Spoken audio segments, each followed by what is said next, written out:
Cuando mi hijo me entregó un sobre después de la comida familiar, pensé que era una carta de amor, pero lo que contenía era una trampa legal para quitarme mi casa. Lo que él no sabía era que yo ya lo había grabado todo, y cuando le mostré mi teléfono frente a toda la familia, se desmayó. Literalmente. ¿Quieres saber cómo una madre de 75 años destruyó el plan perfecto de su propio hijo? Quédate, porque esta historia te va a dejar helado. No olvides suscribirte y activar la campanita para que no te pierdas las historias más impactantes que nadie se atreve a contar. Cuando mi hijo Julián me abrazó después de la reunión familiar, pensé que había recuperado al hijo que crié con tanto amor. Pero cuando me entregó un sobre y me dijo, «Mamá, lo hice por tu bien. Tú ya no puedes vivir sola», supe que había llegado el momento que temía desde hacía meses. Lo que él no sabía es que yo llevaba semanas preparándome para eso.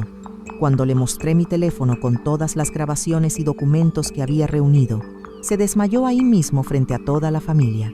Pero no empecemos por el final. Volvamos a donde todo comenzó hace exactamente 7 meses. Mi nombre es Clara, tengo 75 años y hasta hace poco pensaba que la mayor amenaza para una madre venía de fuera del hogar, no de la sangre que criaste con tus propias manos. Vivía en una casa antigua pero hermosa a las afueras de Salamanca. Una casa que construí con mi difunto esposo, Manuel, piedra por piedra, durante más de 4 décadas de trabajo y sacrificio. Él era albañil y yo profesora de primaria. No teníamos mucho, pero teníamos suficiente y teníamos amor. Después de que Manuel falleció de un infarto hace 6 años, esa casa se convirtió en mi santuario. El patio lleno de geranios, la chimenea que él construyó con sus propias manos, la cocina donde enseñé a mi hijo a hacer su primer bizcocho. Todo me hablaba de nuestra vida juntos. Mi rutina era sencilla pero plena. Me levantaba con el canto de los pájaros, preparaba café con leche y tostadas con tomate y salía al jardín a leer el periódico. Los martes iba al mercado local a comprar frutas frescas y a saludar a mis viejas amigas. Y los domingos, los domingos, Julián venía a visitarme con su esposa Irene y mis 2 nietas.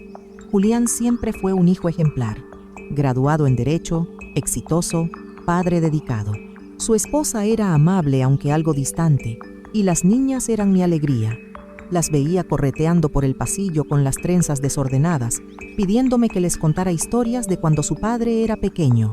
Pero como suele pasar con los terremotos emocionales, todo cambió lentamente, sin previo aviso, como una grieta que crece bajo tierra y un día revienta el suelo. Primero fueron las frases sutiles, disfrazadas de preocupación. «Mamá, esta casa es muy grande para ti. ¿No te da miedo vivir tan lejos del hospital? ¿Qué pasaría si un día te caes y nadie está cerca?» Al principio no les di importancia. Pensé que era el cariño normal de un hijo.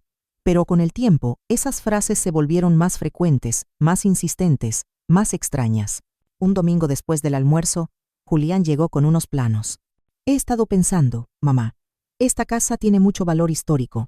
Si la vendes, podrías mudarte a un lugar más cómodo, con mejor calefacción, sin escaleras, más seguro». Le agradecí el gesto, pero le dejé claro que no pensaba mudarme. «Esta casa es mi vida. Aquí viví con tu padre. Aquí creciste tú. No quiero paredes nuevas. Quiero mis recuerdos». Pensé que había entendido. Pensé que lo dejaría ahí, pero no. Fue el comienzo de algo más oscuro. 2 semanas después, encontré a su esposa Irene tomando fotos del jardín. «Es para una tarea de diseño», suegra me dijo con una sonrisa fingida. Esa misma tarde, descubrí en mi buzón un folleto de una residencia para mayores. «Vida digna», decía en la portada, con ancianos sonrientes jugando bingo. En la esquina, una nota escrita a mano con la letra de mi hijo, «Solo para que lo consideres. Te amo». Esa noche no pude dormir. Algo en mi interior, una voz callada pero persistente, me decía que no era una coincidencia.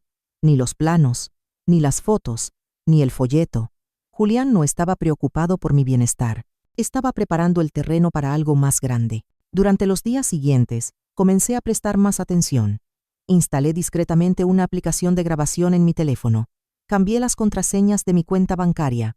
Llamé a mi amiga Teresa, una antigua colega de la escuela que ahora trabajaba como mediadora legal para adultos mayores. No le conté todo aún, pero le dije que necesitaba asesoría en caso de que mi hijo intentara tomar decisiones por mí. «Clara, si estás sintiendo que algo anda mal, no lo ignores. Lo peor que puedes hacer es quedarte callada, me dijo con voz firme.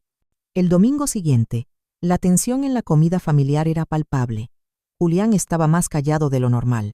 Irene, en cambio, hablaba mucho, demasiado. Mencionó la subida de precios de las propiedades rurales, lo difícil que era ahora comprar una casa, lo afortunada que era yo de tener esa joya inmobiliaria inactiva. Inactiva, repetí en voz baja, como si esa palabra me golpeara en el pecho. Las niñas no venían como antes a mi habitación a pedirme cuentos. Algo había cambiado, algo había sido sembrado en sus mentes. Una mañana, sin previo aviso, llegó un perito a mi casa. Dijo que venía a evaluar la estructura por una solicitud de parte del seguro. Cuando pregunté quién lo había enviado, me dijo que prefería no revelar información sin autorización. Le pedí amablemente que se marchara. En cuanto se fue, llamé a Julián. ¿Fuiste tú quien envió al evaluador? Mamá, por favor, solo queremos asegurarnos de que la casa esté en condiciones. Si algún día pasa algo, al menos sabremos que lo intentamos. ¿Lo intentaron? ¿Intentaron qué exactamente, Julián? No empieces, mamá. Esto es por tu seguridad. Es solo una evaluación. Pero yo sabía que no era solo eso. Era una pieza más del rompecabezas que estaban construyendo. Comencé a documentar todo. Guardé copias de cada folleto, cada mensaje, cada visita inesperada. Teresa me puso en contacto con un abogado, Samuel, especializado en derechos de personas mayores. En nuestra primera reunión, me dijo algo que se me quedó grabado. Doña Clara, lo que está viviendo tiene nombre: abuso patrimonial encubierto. Es más común de lo que imagina, y suele comenzar exactamente como usted lo describe. A los pocos días, Julián vino a verme con Irene, esta vez más serios, casi solemnes. Mamá, dijo él, sacando una carpeta gruesa, hemos estado evaluando opciones. No queremos forzarte, pero creemos que es momento de que tomes una decisión responsable. Dentro de la carpeta, había documentos prellenados para reservar una habitación en una residencia privada. También un borrador de contrato de venta de mi casa, con una estimación de 420, 0 euros. Esto es una emboscada, murmuré, sintiendo cómo se me helaba el cuerpo. No, mamá.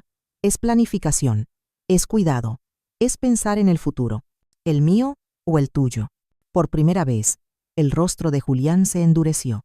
No lo hagas más difícil de lo que ya es. Nosotros tenemos una vida, responsabilidades. No podemos estar pendientes de ti todos los días. Nunca te pedí que lo estuvieras. La tensión se volvió casi insoportable. Irene, con su tono siempre diplomático, añadió: lo único que queremos es evitar un accidente, una tragedia. Imagina que te resbalas en la ducha y nadie se entera por días. ¿Eso es lo que quieres? Me levanté sin decir palabra. Fui hasta mi habitación y regresé con un pequeño cuaderno. Lo coloqué sobre la mesa. Aquí tengo anotado cada conversación, cada visita, cada insinuación. No estoy sola, no estoy confundida, y no voy a ceder. Después de ese almuerzo envenenado de tensión, mi relación con Julián cambió por completo. Dejó de venir los domingos, y las llamadas se volvieron esporádicas, siempre con un tono frío, casi corporativo. Una semana después, recibí una carta certificada. Venía de un bufete de abogados que no conocía. Al abrirla, sentí un nudo en el estómago. Era una solicitud amistosa de planificación patrimonial, en la que se me recomendaba ceder la administración temporal de mis bienes a un tercero, concretamente, a mi hijo, por precaución preventiva. Esa fue la gota que derramó el vaso. Llamé a Samuel, mi abogado, y le pedí que iniciara los trámites para blindar legalmente mi casa. También autorizamos la instalación de cámaras de seguridad en los accesos y activamos un protocolo de notificación inmediata si alguien intentaba acceder sin permiso. Teresa, mi amiga, me sugirió algo más. Clara, si ellos están construyendo un caso para demostrar que no puedes vivir sola, tú debes demostrar lo contrario, con evidencia. Hazte una evaluación psicológica y médica independiente y consigue testigos de tu vida cotidiana. No perdí tiempo. Fui con mi médica de toda la vida, quien me encontró en excelente estado de salud física y mental. Me sometí voluntariamente a una prueba cognitiva completa, cuyos resultados fueron categóricos. Clara Martínez, 75 años, totalmente lúcida y autónoma. La documentación estaba lista, el plan estaba en marcha. Y justo cuando pensé que había tomado la delantera, llegó el siguiente movimiento de Julián. Apareció en mi casa un martes por la tarde acompañado de una trabajadora social. Hola mamá, esta es la señora Patricia. Viene a verificar que estás bien. Es parte de un programa del ayuntamiento. Patricia, una mujer joven con rostro amable, me saludó con cautela. Doña Clara, solo necesitamos hacerle unas preguntas de rutina. Es para asegurar que todo esté en orden. La acompañé al comedor mientras mi hijo se quedaba de pie en el pasillo, observando en silencio. Grabé toda la conversación con el teléfono oculto entre mis cojines. ¿Sabe en qué día estamos hoy? Martes, 22 de noviembre. ¿Y el presidente actual? Pedro Sánchez. Aunque preferiría no recordarlo. Patricia sonrió. Me hizo una batería completa de preguntas que respondí con precisión. Después inspeccionó la casa. Le mostré mis medicamentos, mi cocina, el baño con barras de seguridad que ya tenía instaladas. Doña Clara, veo que usted se maneja muy bien. No parece necesitar asistencia. ¿Por qué cree que su hijo solicitó esta visita? Tal vez debería preguntárselo a él. Yo estoy bien. Él es quien parece tener prisa. 18 o'clock. 20 o'clock. Cuando Patricia se fue, Julián se quedó en silencio unos segundos. Luego me miró con una mezcla de frustración y... ¿desprecio? ¿Por qué haces esto tan difícil, mamá? ¿Difícil? Lo difícil es tener que defenderse de tu propio hijo. Lo difícil es descubrir que me ves más como una propiedad que como una madre. Eso no es justo. Ah, no. ¿Y qué es justo? ¿Que me presiones para cederte mi casa mientras fijas una sonrisa de preocupación? Solo quiero que estés segura. Yo estoy segura aquí. Lo que me pone en peligro es tu ambición, no mi edad. Salió sin despedirse. Y por primera vez, en lugar de sentir tristeza, sentí furia. Una furia serena, antigua, como la de una mujer que ha parido, criado, amado, y ahora debe luchar por no ser despojada. Aquella noche, llamé a Samuel. Estoy lista para dar el siguiente paso. Al día siguiente, Clara fue con Samuel a su despacho. Llevaba una carpeta con cada grabación, copia de los folletos de residencias y la carta del bufete que su hijo había enviado. Pero también llevaba otra cosa, un diario. Uno donde, durante los últimos 2 meses, había documentado cada visita, cada frase ambigua, cada gesto. Samuel dijo con voz firme: «Estoy lista para exponerlo todo. Vamos a presentar una solicitud de protección legal ante el juzgado local», respondió él. «No una denuncia directa contra tu hijo aún, pero sí una solicitud preventiva para declarar tu plena capacidad mental y proteger tus bienes». Esa misma semana, Samuel contactó a un juez con una petición formal, que Clara fuera evaluada por un profesional independiente designado por el juzgado y que se emitiera una declaración judicial de competencia. Así, si Julián intentaba solicitar una tutela, el juez ya tendría un antecedente sólido en favor de Clara. Clara también firmó un poder preventivo notarial. Si algún día perdía la capacidad de tomar decisiones, serían Teresa y Samuel quienes actuarían como sus representantes legales, no su hijo. Esto te protegerá contra cualquier intento de control legal disfrazado de preocupación familiar, le explicó Samuel. Días después, estalló la bomba. Teresa llamó a Clara al caer la tarde. ¿Estás sentada? ¿Qué pasó? He oído en el colegio donde trabajo que Julián está a punto de perder su casa. Tiene 3 hipotecas. La empresa donde trabaja como abogado cerró 2 sucursales. Y hay rumores de que su esposa también perdió su empleo. Clara se quedó en silencio. De pronto, todo cobraba sentido. La insistencia, la prisa, la presión constante. Julián no estaba preocupado por ella, estaba desesperado. Y eso no es todo, continuó Teresa. Su suegro vendió su casa hace 2 meses. ¿Sabes a qué empresa inmobiliaria? A una donde Irene figura como intermediaria. La sangre se le heló. Era un patrón, una estrategia. Clara no era un caso aislado. Ella era solo la siguiente en la lista. Esa noche, se encerró en su estudio y escuchó todas las grabaciones. Anotó momentos clave, frases, contradicciones, mentiras. Su rabia ya no era solo personal, era una misión. Si no actuaba ahora, Julián intentaría lo mismo con otras personas, tal vez incluso con sus propias hijas en el futuro. El lunes siguiente, Samuel le informó que la solicitud judicial había sido aceptada. En una semana, un evaluador del juzgado vendría a verificar sus capacidades. «Y tengo otra noticia», dijo el abogado. «Vamos a solicitar una medida cautelar para que ningún familiar pueda iniciar procedimientos legales sobre tus bienes sin tu consentimiento expreso». Clara suspiró aliviada. «Gracias, Samuel. Gracias por creerme. No es solo creer, es defender lo justo.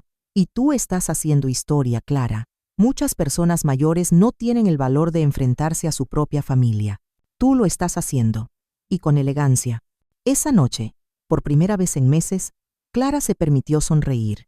No había ganado aún, pero ya no estaba sola. La evaluación judicial fue mucho más sencilla de lo que Clara había imaginado. El evaluador, un hombre de mediana edad con expresión amable, le hizo preguntas sobre fechas, nombres, contexto político y social, operaciones matemáticas sencillas, y luego le pidió que explicara su rutina diaria, sus finanzas y qué haría ante ciertas emergencias. Señora Clara, dijo al final con una sonrisa, no solo está perfectamente lúcida, sino que tiene una claridad mental que ya quisieran muchas personas de 40 años. Una semana después, el juez emitió una resolución firmada. Clara Martínez, plena capacidad jurídica, sin signos de deterioro cognitivo. Cualquier intento de declarar su incapacidad sin nueva evidencia médica independiente sería considerado abuso legal. Samuel celebró con ella en la cocina. Ahora tienes un escudo. Legalmente, nadie puede tocar tus decisiones. Y moralmente, tengo más fuerza que nunca, respondió ella, sirviendo 2 tazas de café. Pero esto no ha terminado. Tenía razón. 2 días después, Julián regresó. No llamó, no pidió permiso. Apareció en la puerta con Irene, con rostro tenso, los labios apretados. ¿Podemos hablar?, preguntó él. Clara, sabiendo que las cámaras estaban grabando, los hizo pasar. Aquí están las facturas de electricidad de los últimos 3 meses, dijo Julián sin rodeos. Has estado gastando demasiado. Esto no es sostenible. ¿Y desde cuándo mis facturas son asunto tuyo? Desde que tus decisiones afectan tu seguridad. ¿Y mi seguridad justifica que contrates abogados para presionarme? Eso fue un malentendido. ¿Y lo del perito? ¿La trabajadora social? ¿El contrato de venta? Fue precaución. Tú no lo entiendes ahora, pero... No, tú no entiendes. Yo no estoy aquí para financiar tus errores. Esta casa no es tu salvavidas. En ese momento, Irene tomó la palabra por primera vez. Clara, solo estamos tratando de evitar una tragedia. No queremos que un día te pase algo y vivas en el abandono. Clara la miró directamente a los ojos. La verdadera tragedia sería vivir con la culpa de haberle robado a mi madre lo único que le queda. Y ustedes están a punto de cometer esa tragedia. Julián explotó. Estoy harto. Esto no es justo. Yo te di todo lo que tengo. Mi tiempo, mis fines de semana, mis hijas. No me diste nada que yo no te haya dado 1000 veces primero. Y si pensabas que eso era una inversión esperando rendimientos, entonces nunca fuiste mi hijo, solo un inversionista fallido. ¿Tienes idea de lo que estamos enfrentando?, gritó Julián. Estoy a punto de perder mi casa, y creíste que podía salvar la tuya quitándome la mía. El silencio fue denso, como una bomba que acaba de explotar. Clara los miró con una serenidad aterradora. Se acabó. No vuelvan más sin mi autorización escrita. Y si intentan algo legal, recuerden que tengo pruebas, documentos, grabaciones y voluntad. Mucha más voluntad de la que ustedes conocen. Julián se fue golpeando la puerta. Irene lo siguió en silencio. Pero al cruzar la verja, volteó y le dijo a Clara, «Te vas a arrepentir de esto, tal vez, pero al menos no me voy a arrepentir de haberme defendido». 3 días después, un sobresellado llegó a casa de Clara. Esta vez, no venía con flores ni palabras amables. Era una notificación legal. Julián e Irene habían iniciado un proceso judicial para solicitar la tutela de su madre por presunto deterioro mental progresivo y negligencia en el autocuidado. Clara se quedó en silencio unos segundos. Luego respiró hondo. Se sirvió un café, encendió la radio con su bolero favorito y llamó a Samuel. Lo hicieron, Samuel. Lo presentaron. Perfecto, respondió él con calma. Era lo que esperábamos.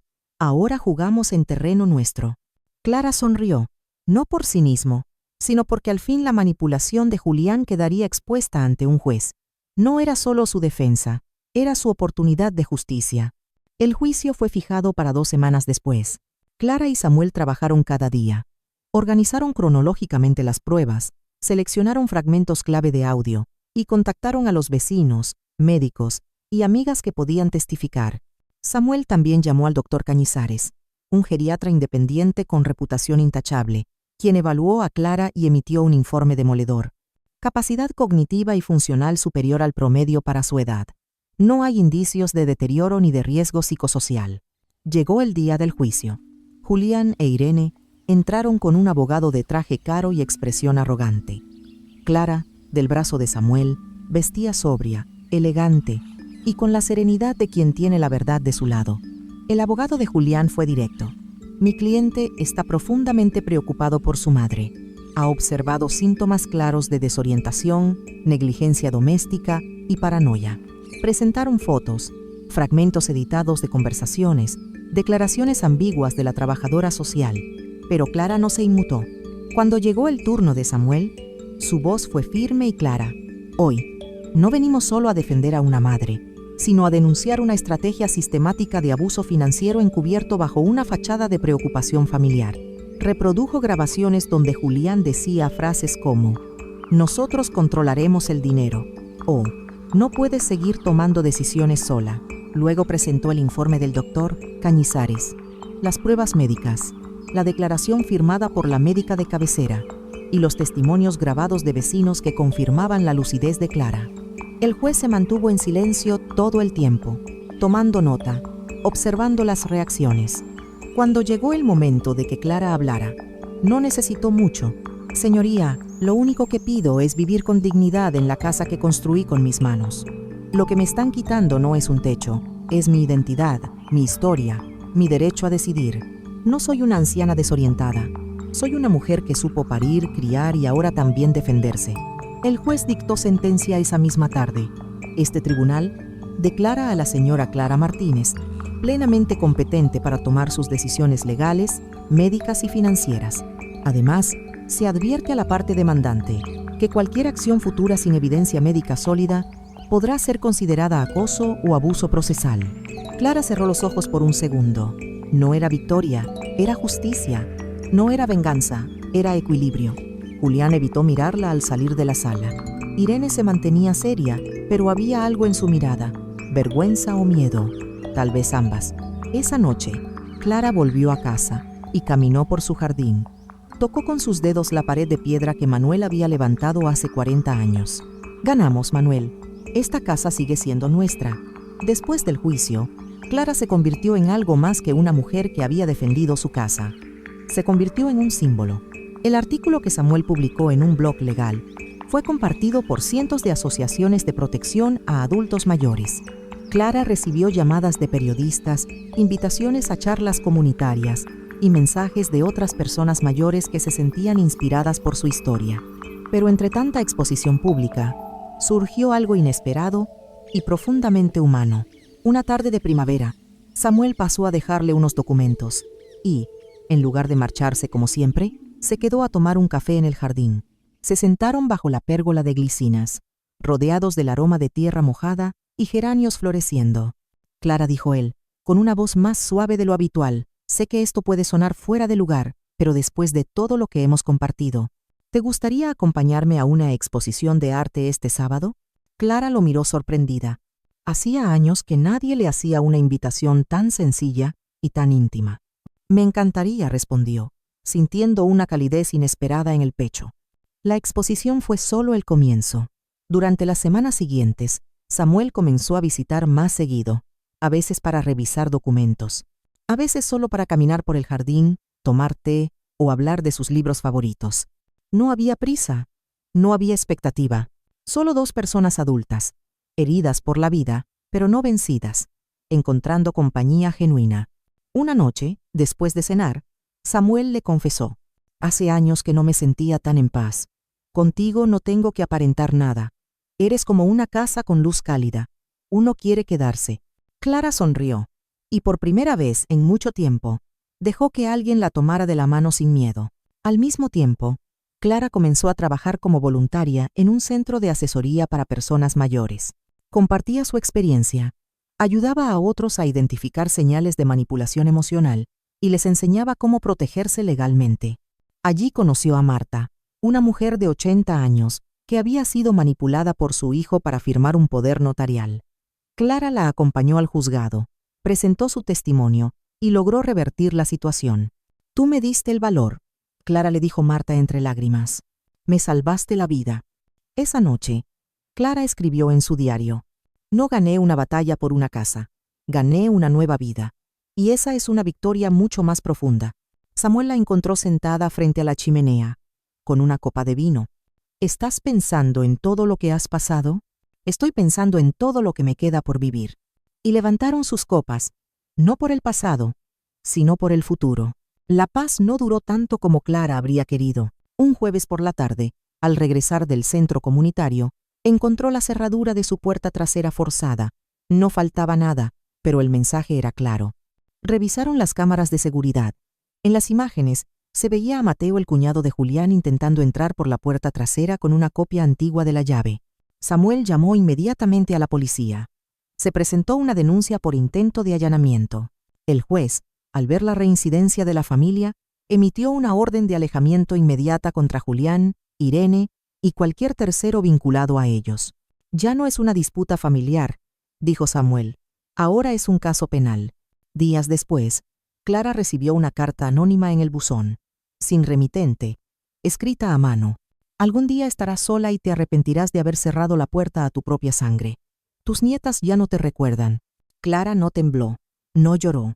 Caminó hasta su sala, encendió una vela y colocó la carta sobre las llamas. La vio arder hasta desaparecer. Luego se acercó al teléfono. Llamó a su nieta mayor Lucía, a quien no oía desde hacía más de un año. «Abuela», respondió la joven sorprendida, «solo quiero que sepas que mi puerta siempre estará abierta para ti, cuando tú quieras, sin condiciones». Lucía no respondió de inmediato. Luego, en un susurro dijo, «Yo también te extraño, abuela. Papá nos prohibió hablar contigo, pero Estela y yo siempre miramos tus fotos». Ese mismo domingo, ambas nietas llegaron en secreto. No con flores, no con culpa, solo con ojos llorosos y abrazos sinceros. «No entendíamos lo que pasaba», dijo Estela. «Mamá decía que estabas enferma, pero luego vimos tu historia en internet. Sabíamos que algo no cuadraba». Clara las abrazó con fuerza, sabiendo que ese momento, ese reencuentro, era el verdadero cierre de su batalla. Con el tiempo, Julián fue citado por el juez por violar las restricciones. El intento de allanamiento fue documentado, y aunque evitó prisión, recibió una sanción económica severa y quedó con antecedentes. Irene se divorció de él poco después. Clara, en cambio, floreció como su jardín en primavera. Con Samuel a su lado, sus nietas de regreso y una comunidad que la admiraba, finalmente vivía con plenitud. Una tarde, mientras tomaban té en la terraza, Samuel le preguntó, «¿Te arrepientes de algo?» «Solo de haber dudado de mí misma por un instante. Pero gracias a eso, aprendí que incluso cuando nos traicionan los más cercanos, podemos reconstruirnos y florecer. Hoy, cada mañana, despierto con la tranquilidad de saber que mi casa sigue siendo mía. Pero más allá del techo, recuperé algo mucho más importante, mi dignidad. Y aprendí que nunca es tarde para defenderse, incluso de tu propia familia». Si esta historia te tocó el corazón, suscríbete y activa la campanita, porque en este canal, cada historia es una lección de vida que no encontrarás en ninguna otra parte.